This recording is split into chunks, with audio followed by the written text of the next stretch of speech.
नमस्कार, मैं मगनदेव नारायण सिंह आज कुछ विद्वत जनों को लेकर आपके सम्मुख उपस्थित हुआ हूँ। कोरोना काल में पठन पाठन में क्या बाधा हुई और अब कहते हैं कि कोरोना ख़त्म हो गया, तो अब इस पर इनका क्या रिएक्शन है? क्या इससे शिक्षण संस्थाएं बढ़िया से अब काम करेंगी? छात्रों को अच्छी शिक्षा अब मिल पाएगी? क्या कोरोना काल में जो लॉकडाउन लगा या बंद हो गया स्कूल, उसमें कोई क्षति हुई क्या विद्यार्थियों को? तो इन्हीं सब विषयों पर बात करने के लिए आज हमारे पास जो उपस्थित हैं इस स्टूडियो में, हमारे इमीडिएट दाएं तरफ हैं श्रीमती श्वेता सिन्हा जी।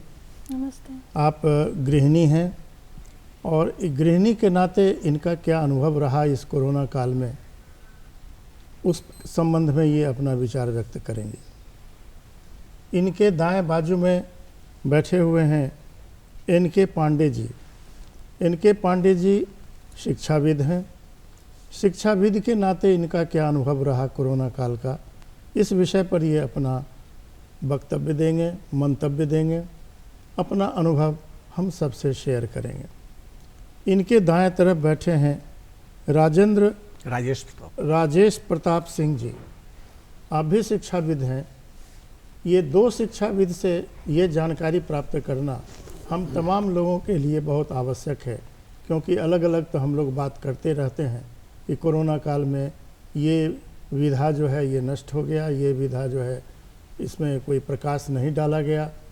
तो एज ए शिक्षाविद ये क्या महसूस करते हैं, इस संबंध में इन दोनों विद्वत जनों से हमारी बातचीत होगी, जिसका लाभ आप लोग भी उठाएंगे।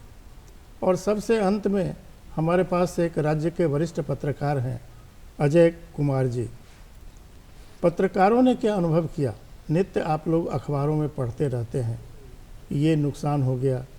जो अभिभावक वर्ग हैं उनका भी मंतव्य ये लोग छापते रहते हैं। इनके जो संवाददाता इनको खबर देते हैं उसको भी ये साया करते हैं। तो इनसे भी जानना है आप तक ये बात पहुँचे कि एक पत्रकार के नाते इन्होंने क्या अनुभव किया है। कोरोना काल अभी आ रहा है कि ख़त्म हो गया, सरकार कहती है ख़त्म नहीं हुआ है, सावधानी अभी भी हम लोग को बरतनी है, लेकिन स्कूल कॉलेजों को खोल दिया गया। जो ऑफिस हैं सरकारी गैर सरकारी सब अब लॉकडाउन से मुक्त हो गया है। लेकिन बार बार सरकार ये भी हमें सचेत करती है कि इसका मतलब ये नहीं कि कोरोना चला गया। हाँ, कोरोना शिथिल ज़रूर पड़ गया है और ये शिथिल रहेगा यदि हम लोग पूर्ववत सतर्कता बरतते रहेंगे। तो आइए सबसे पहले मैं श्वेता जी से जानना चाहता हूँ। श्वेता जी, एज ए गृहिणी जी, आपको क्या अनुभव हुआ इस कोरोना काल में, जब लॉकडाउन लग गया, स्कूल कॉलेज बंद हो गए, छात्र घर में ही ऑनलाइन पढ़ाई करने लगे। अब ये ऑनलाइन पढ़ाई एक नई विधा शुरू हुई जो पहले नहीं थी। पहले रूबरू पढ़ाई होती थी, शिक्षक और छात्र दोनों का इंटरेक्शन होता था जी। लेकिन इसमें इंटरेक्शन ख़त्म हो गया। सभी लोगों के पास स्मार्टफोन नहीं है, उनके पास लैपटॉप नहीं है, तो वो लोग को बड़ी दिक्कत हुई जो मध्यम वर्गीय छात्र हैं और जो परिवार है अपने बच्चों को ये नहीं मुहैया करा पाता था। ऐसी स्थिति में आपने क्या महसूस किया?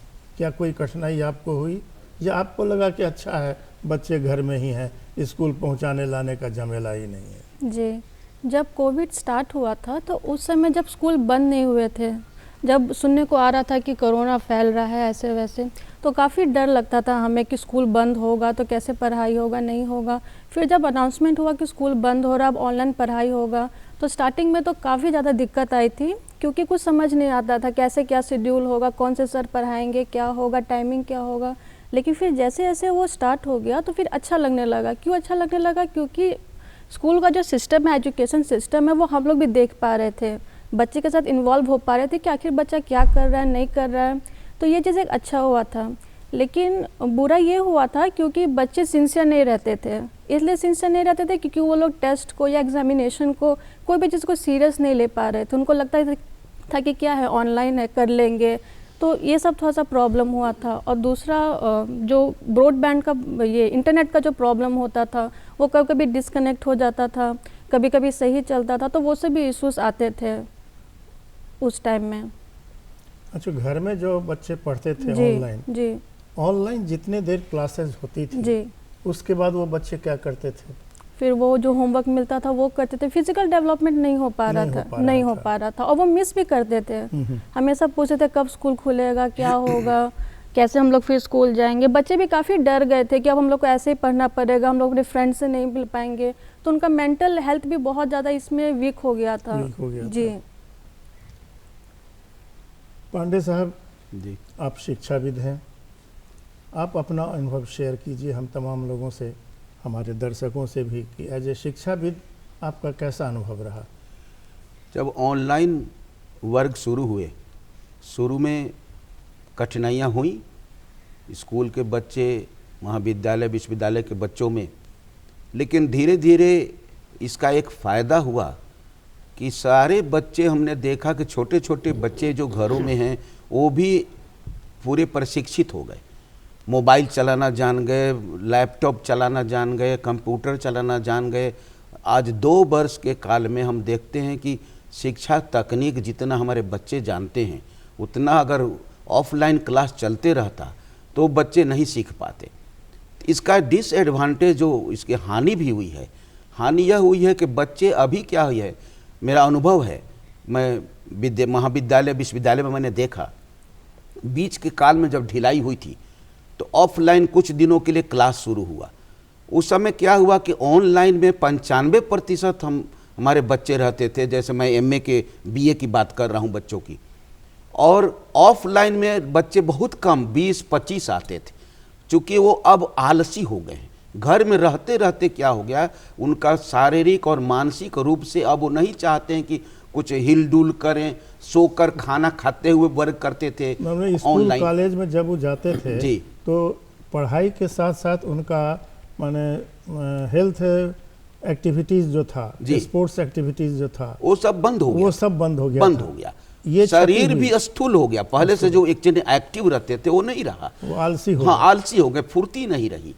तो इसके कारण हम लोगों ने देखा दूसरी बहुत सा चीज, अकेलापन आ गया, अकेले रहने की आदत हो गई उनको। जैसे विद्यालय में महाविद्यालय में कहीं जाते हैं तो एक कम्युनिटी लिविंग होती है, सारे बच्चों अलग अलग के स्वभाव है, विचार है, उनके साथ कूदना खेलना, लड़ाई भी करते थे, सीखते थे भी।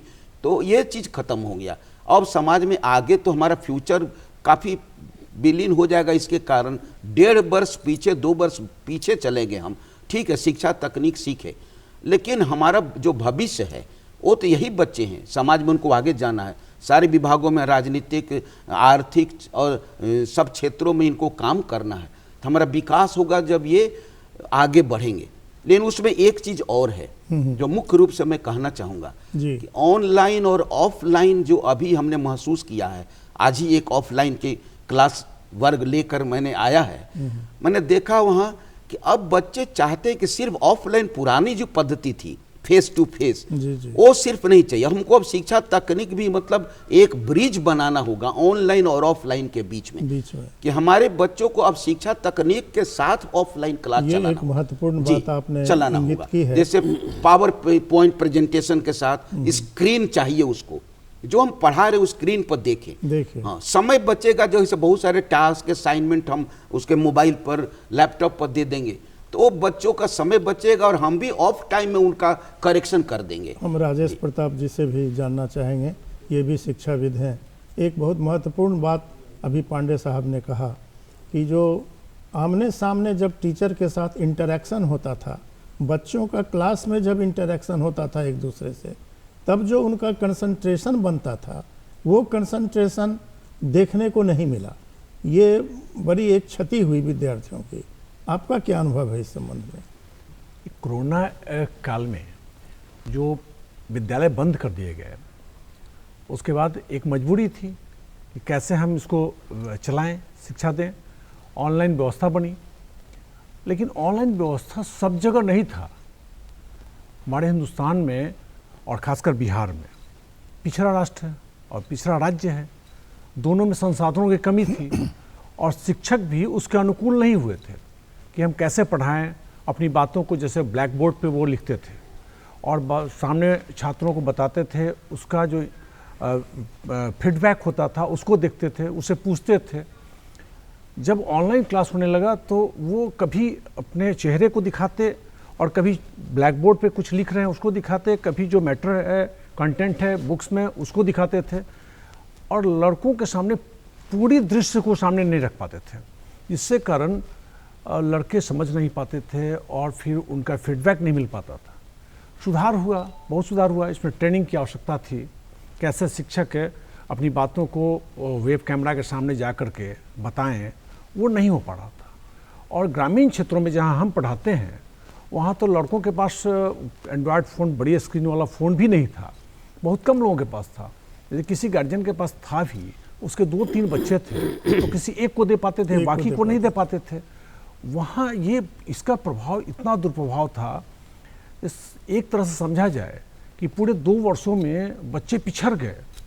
यदि पूरे 100% को माना जाए, उसमें 7, 8, 10% तक के बच्चों को ये ऑनलाइन शिक्षा से लाभ मिला। बाकी 90% बच्चे ऑनलाइन शिक्षा से लाभान्वित नहीं हुए और उनकी पूरा शिक्षा छूट गई। इसलिए बहुत ज़रूरी था फिजिकल जो आमने सामने वाली पढ़ाई हो वो प्रारंभ हो। और अब जब पढ़ाया जा रहा है, इसमें हम सभी शिक्षक चाहते हैं कि हमको समय अधिक दें। पहले उनको बताएं कि आपको हाथ धो करके आना है, हाथ की सफाई हो, मास्क लगाया जाए, दूरी बनाया जाए। ये सब अभी जो बच्चे आ रहे हैं उनको अभी भी कहा जा रहा है कि ये कोरोना का पीरियड समाप्त नहीं हुआ है, ये बार बार आएगा। हम इससे कैसे बचें, इसके लिए उन्हें प्रेरित किया जा रहा है कि मास्क पहनो, दूर बैठो, एक साथ समूह में नहीं रहो। यानी हेल्थ एंड हाइजीन के बारे में भी एजुकेट किया जा रहा है जी। हम अजय जी आपसे जानना चाहेंगे, अभी बड़े महत्वपूर्ण बातों की तरफ इशारा किया इन्होंने कि 90% बच्चे जो मध्यम वर्ग के थे या लोअर इनकम ग्रुप के थे वो इस आधुनिक तकनीक से मरहूम रह गए, जिसके चलते उनको शिक्षा का लाभ नहीं मिला। शायद इस समस्या को सरकार ने भी अनुभव किया और बाद में दूरदर्शन पर भी इसकी पढ़ाई शुरू हो गई, टेलीविज़न पर, क्योंकि सरकार ने कहा कि घर घर में तो दूरदर्शन है, टेलीविज़न है, तो टीवी पर भी इस प्रकार के कार्यक्रम चलाया जाए।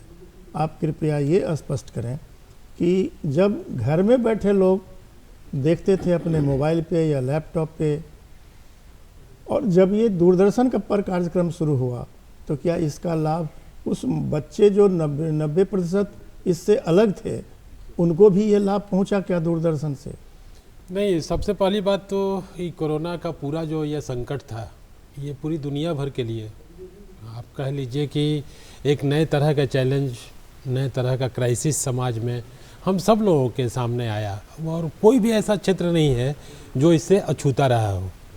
एजुकेशन चूँकि आपको भविष्य में ले जाता है, बच्चों को, नई पीढ़ी को। आप देखिए CBSE का जो एग्ज़ाम बिना मैट्रिक एग्जामिनेशन के ही उनको पास किया गया, और भी बहुत सारे क्लासेस में ऐसे बिना एग्जामिनेशन के उनके परफॉर्मेंस के आधार पर वो रिज़ल्ट घोषित किया गया। अभी जो डेटा भी आ रहा है इन सब चीज़ों पर, जो रिसर्च के काम में जो लगे हुए हैं उनकी ओर से जो तथ्य आ रहे हैं कि इसने 2 दशक पीछे, 2 साल का संकट 20 साल पीछे ले गया हमारे समाज को, नई पीढ़ी को। तो संकट काफ़ी गहरा है। अब इसको ये है कि कैसे हम लोग आगे जितनी जल्दी हो सके कैसे अचीव किया जाए, इसको मेकअप कैसे करेंगे।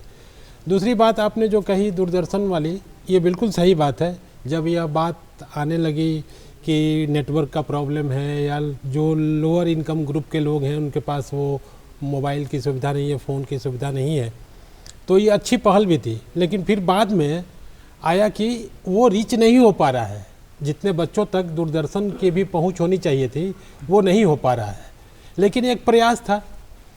लेकिन ओवरऑल आप देखें या कहें तो बगैर आई कांटेक्ट के, बिना फिजिकल प्रेजेंस के, मुझे लगता है कि वह बात, कम्युनिकेशन तो आप करते हैं लेकिन एक तरफा हो जाता था।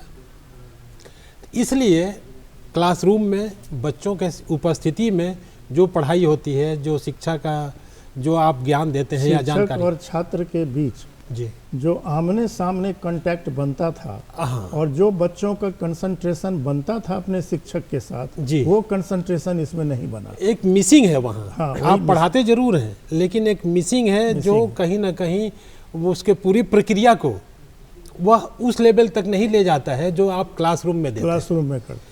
तो बच्चा वह भी ग्रहण नहीं कर पाता है जो क्लासरूम में ग्रहण करता है। दूसरी बात कि ओवरऑल आप देखेंगे कि हम सब लोगों के घर में बच्चे हैं और उनकी पढ़ाई लिखाई शुरुआती दिनों में ये लगा कि ठीक है, एक नए तरह की बात है, क्लासरूम बच्चे अब कर रहे हैं, क्लास पढ़ रहे हैं। लेकिन धीरे धीरे आपका हम सब लोगों का अनुभव, मेरा भी रहा कि वो एक खाना पूरी जैसी भी बात होने लगी, दोनों ही ओर से, वो उधर से भी और इधर से भी। तो उसका परिणाम ये हुआ कि बच्चे जहाँ पहुँचना चाहिए था बच्चों को अपने ज्ञान हासिल करने में, जानकारी हासिल करने में या पाठ्यक्रम पूरा करने में, वो शायद नहीं कर पाए। आप देखेंगे इसके कई पक्ष भी हैं। एक आर्थिक पक्ष भी है स्कूलों का भी, जो इतने बड़े स्तर पर निजी विद्यालय है, सरकारी विद्यालय है, वहाँ बच्चों का नहीं पहुँचना एक बात है। दूसरी बात कि उसके साथ साथ जो एक पूरा चक्र जुड़ा हुआ है वह भी कहीं ना कहीं प्रभावित कर रहा था। जी बहुत अच्छी बात आपने कही। एक दूसरे बार में फिर आपके पास एक प्रश्न लेकर के आऊँगा जो कि आप लोगों ने अखबारों में उसको छापा है, जी साया होता रहा है जी। वो उन प्रश्न को लेकर मैं दोबारा आपके पास आऊँगा। अभी मैं श्वेता जी से फिर एक बात जानना चाहता हूँ। एक गृहिणी, घर में कितने देर तक चलता था ये टीवी पर या इस पर मोबाइल पे, लैपटॉप पे पढ़ाई? मुश्किल से 1 घंटा। जी जी।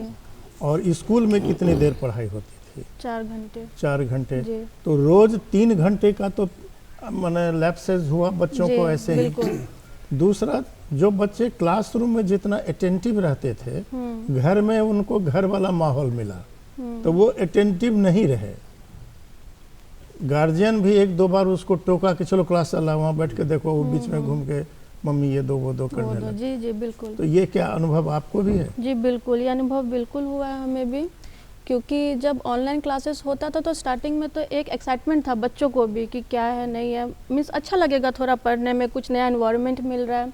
लेकिन धीरे धीरे उनको बोरिंग होने लगा ये चीज़, क्योंकि वो अपने फ्रेंड्स को मिस करने लगे, स्कूल को मिस करने लगे, स्पोर्ट्स गेम्स जो भी वो इन्वॉल्वमेंट जो करते थे, फिजिकल एक्टिविटी, वो सब मिस करने लगे। दूसरा क्या होता था करके पंक्चुअलिटी ख़त्म हो गया कि अगर नहीं कर रहे क्लास तो क्या हुआ, व्हाट्सएप पे तो मम्मा मंगा ही लेगी नोट। शिथिलता आ गई उनमें। हाँ, तो व्हाट्सएप पे मंगा लेगी या मैम से कॉल करके पूछ लेंगे। तो ये सब चीज़ थोड़ा सा हो गया था प्रॉब्लम। पांडे साहब जी, आप बताएं कि जो प्राचीन परंपरा थी हम लोग के यहाँ शिक्षा की, जी सभी क्षेत्रों में, जी यहाँ तक कि संगीत के क्षेत्र में भी, जी वो कहते हैं सीना बसीना पढ़ाया जाता था। जो शिष्य था, जो छात्र था, गुरु के यहाँ जाके रहता था, जी ताकि हमेशा गुरु के मन में कोई ख्याल आया और वो उसी वक्त उसको जी बताते थे कि इस बोल को ऐसे अभ्यास करो। जी हमेशा वो पढ़ता रहता था, हमेशा अभ्यासरत रहता था। जी। स्कूल की शिक्षा जब शुरू हुई तब ये हुआ कि जितनी देर, अगर 10 से 4 स्कूल है तो 10 से 4 उस विद्यार्थी के मन में सिर्फ शिक्षा के बारे में बात चलती थी। इस क्लास के बाद इस विषय के शिक्षक आएंगे, इसके बाद इस विषय के शिक्षक आएंगे, तो वो अटेंटिव रहता था। जी। आपने ये मिस किया कि बच्चे इस तरह से मिस कर रहे हैं? जी हाँ, ये जो ऑनलाइन क्लास शुरू हुआ, घर में बच्चों में अभी जो श्वेता जी ने भी कहा, ये समस्या आई। अगर जहाँ जिस विद्यालय के शिक्षक या उनके द्वारा एक पद्धति अपनाई गई थी, वहाँ पर थोड़ा सा नियंत्रण रहा। जैसे एक उदाहरण मैं आपको देता हूँ कि मैं एक विभाग का अध्यक्ष होने के नाते मैंने जो एक पद्धति बनाई थी कि छात्रों को, एमए के छात्रों को जो लिंक जाता था उसमें शिक्षक के साथ, उसमें सारे वर्ग में मैं भी जुड़ा रहता था और बच्चों को अनाउंस कर दिया गया था कि जो बच्चे नहीं रहेंगे उनका अटेंडेंस कट जाएगा, मार्क्स नहीं मिलेगा। और शिक्षक को भी, चूँकि जो वर्ग, जो अभी हमें अजय जी ने कहा ना कि खाना पूर्ति, बात सही है, खाना पूर्ति हुई है दोनों तरफ से। बच्चे भी वर्ग करने में कभी इधर गए, मम्मी ये दे दो बना दो, वर्ग चल रहा है और समझ रहा है, शिक्षक समझ रहे हैं कि भाई तो बच्चा वर्ग कर रहा है, शिक्षक की तरफ से खाना पूर्ति हुई, वो ऑफ ये स्क्रीन बंद करके और वो किताब और पन्ना और कागज़ को पढ़ रहे, रीडिंग मार रहे हैं। तो हमने एक जो इस प्रयोग किया कि मैं उसमें जुड़ गया, तो शिक्षक को भी एक लगा कि हमारे जो हेड हैं वो भी जुड़े हुए, वो हमको सुन रहे हैं, और बच्चों को भी डर हो गया। बाद में जो इस वर्ग को हमको याद है कि मैं एक बार सुन रहा था, तो हमारी पत्नी उस समय खाना बना रही थी, तो किचन से वो सुन रही थी उस टीचर का, चूँकि आवाज़ तेज, तो बाद में वो भी बोली कि बहुत अच्छा पढ़ा रहे हैं। और ये जाकर मैंने उस शिक्षक को मैंने जाकर उनका अप्रिसिएशन किया, भाई आप बहुत अच्छा पढ़ाए, मैं ही नहीं मेरी पत्नी ने भी आपकी बहुत प्रशंसा की। तो इसका लाभ हुआ वो, और बच्चों को भी डर हुआ, तो थोड़ा नियंत्रण शिक्षकों की सिंसियरिटी बढ़ गई। जी बढ़ गई, ये चीज तो हुआ। तो जहाँ है आजकल है ना कि चेक एंड बैलेंस, अगर जहाँ नहीं चेक है, डर नहीं है, तो शिक्षक भी हो छात्र भी हो, दोनों का मन ये हो जाता है। तो बात तो सही श्वेता जी ने कहा, बच्चे अभी जा रहे हैं स्नान करने, कहीं कहीं मैंने देखा कि ऑन कर दिए, ज्वाइन कर लिया, जाकर स्नान करने चले गए, तो लग रहा है कि क्लास हो रही है, वो सुन नहीं रहे। या ब्रेकफास्ट बगल में और साथ ब्रेकफास्ट साथ साथ वो तो खैर कभी कभी तो मैंने देखा टीवी स्कूल का जो डिसिप्लिन होता है जी, ये डिसिप्लिन बहुत लैक किया घर में, तो लड़के जो है उच्छृंखल हो गए जी, वो डिसिप्लिन्ड नहीं रहे। लेकिन आपने जो कहा ना कि उसमें जो दूरदर्शन को जो भारत सरकार ने चलाया, हमने देखा कि जो हमारे प्रधानमंत्री जी का एक सपना था डिजिटल इंडिया, वो किसी कारण से बिना समझिए लगता है कि दैविक शक्ति थी, इस कोरोना के कारण बिना प्रयास के डिजिटल हो गया। धीरे धीरे शुरू में कठिनाई हुई उनको प्रयोग करने में। हमारे देखे जैसे किसी को एंड्रॉयड मोबाइल नहीं है, लेकिन गार्जियन दूसरा चीज का खर्चा काट के बच्चों को एंड्रॉयड दिया और उसको सुविधा मिली, तो उसके ठीक है। सभी शुरू में ये दिक्कत हुई कि इंटरनेट की नहीं है, वाईफाई नहीं है, लेकिन सारी सुविधाएं धीरे धीरे लोग कोशिश किए कि हम खाना कम खाएंगे, दूसरी चीज, लेकिन वो सब देंगे। तो उसका धीरे धीरे हुआ कि अब बच्चे डिजिटल हो गए, वो जानने लगे। जैसे आपने दूरदर्शन पर कहा, उसमें कई चैनल हैं, जैसे एक दीक्षा है, उस पर बच्चे, यूट्यूब है, उसमें सारा चीज, जो चीज पढ़ना चाहते हैं सुन लगते हैं, देख सकते हैं।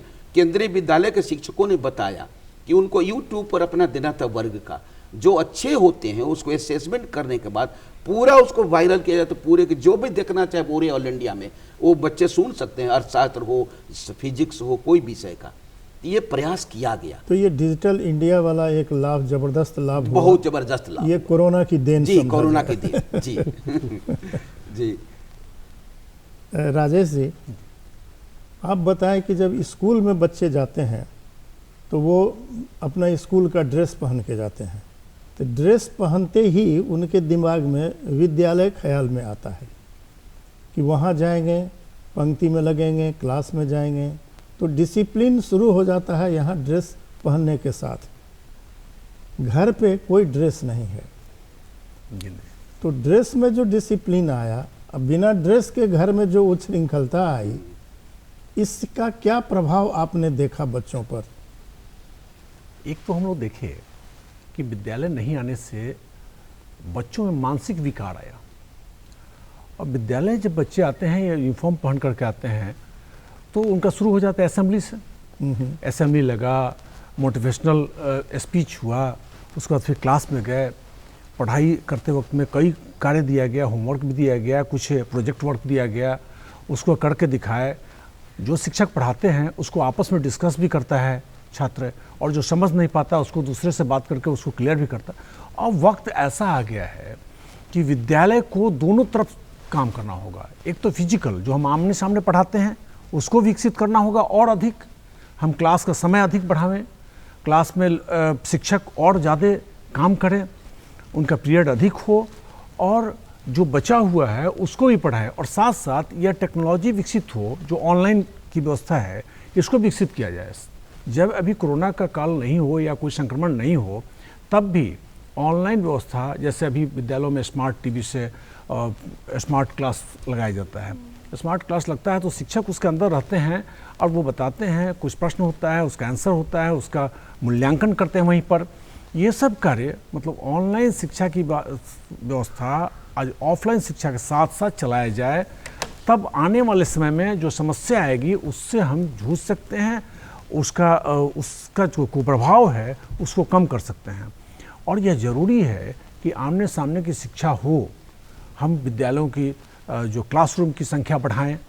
आज अभी मुख्यमंत्री बिहार के मुख्यमंत्री माननीय मुख्यमंत्री जी की तरफ से घोषणा हुआ कि सभी विद्यालयों में 16-16 कमरों का अलग से निर्माण होगा। तो क्या होगा, जब कोई संक्रमण होता है तो हम लड़कों को दूर दूर बैठाने की व्यवस्था करें विद्यालय में। सबसे पहले विद्यालय को ही नहीं बंद करें, विद्यालय को चलने जब संक्रमण बहुत अधिक हो जाता है तो फिर ऑनलाइन व्यवस्था में आए और उसका प्रशिक्षण हो जाए, शिक्षकों का भी प्रशिक्षण हो जाए और छात्रों के साथ भी हो जाए। यह व्यवस्था लेके चले। देखिए इसका इतना कुप्रभाव पड़ा कि जो छात्र 2 वर्षों में पढ़ाई नहीं किए, उसकी स्थिति है कि इस बार मैट्रिक एग्जामिनेशन में 17 लाख लड़के इनरोल्ड हुए, मतलब उनका रजिस्ट्रेशन हुआ, और 4 लाख लड़के परीक्षा फॉर्म भर नहीं पाए।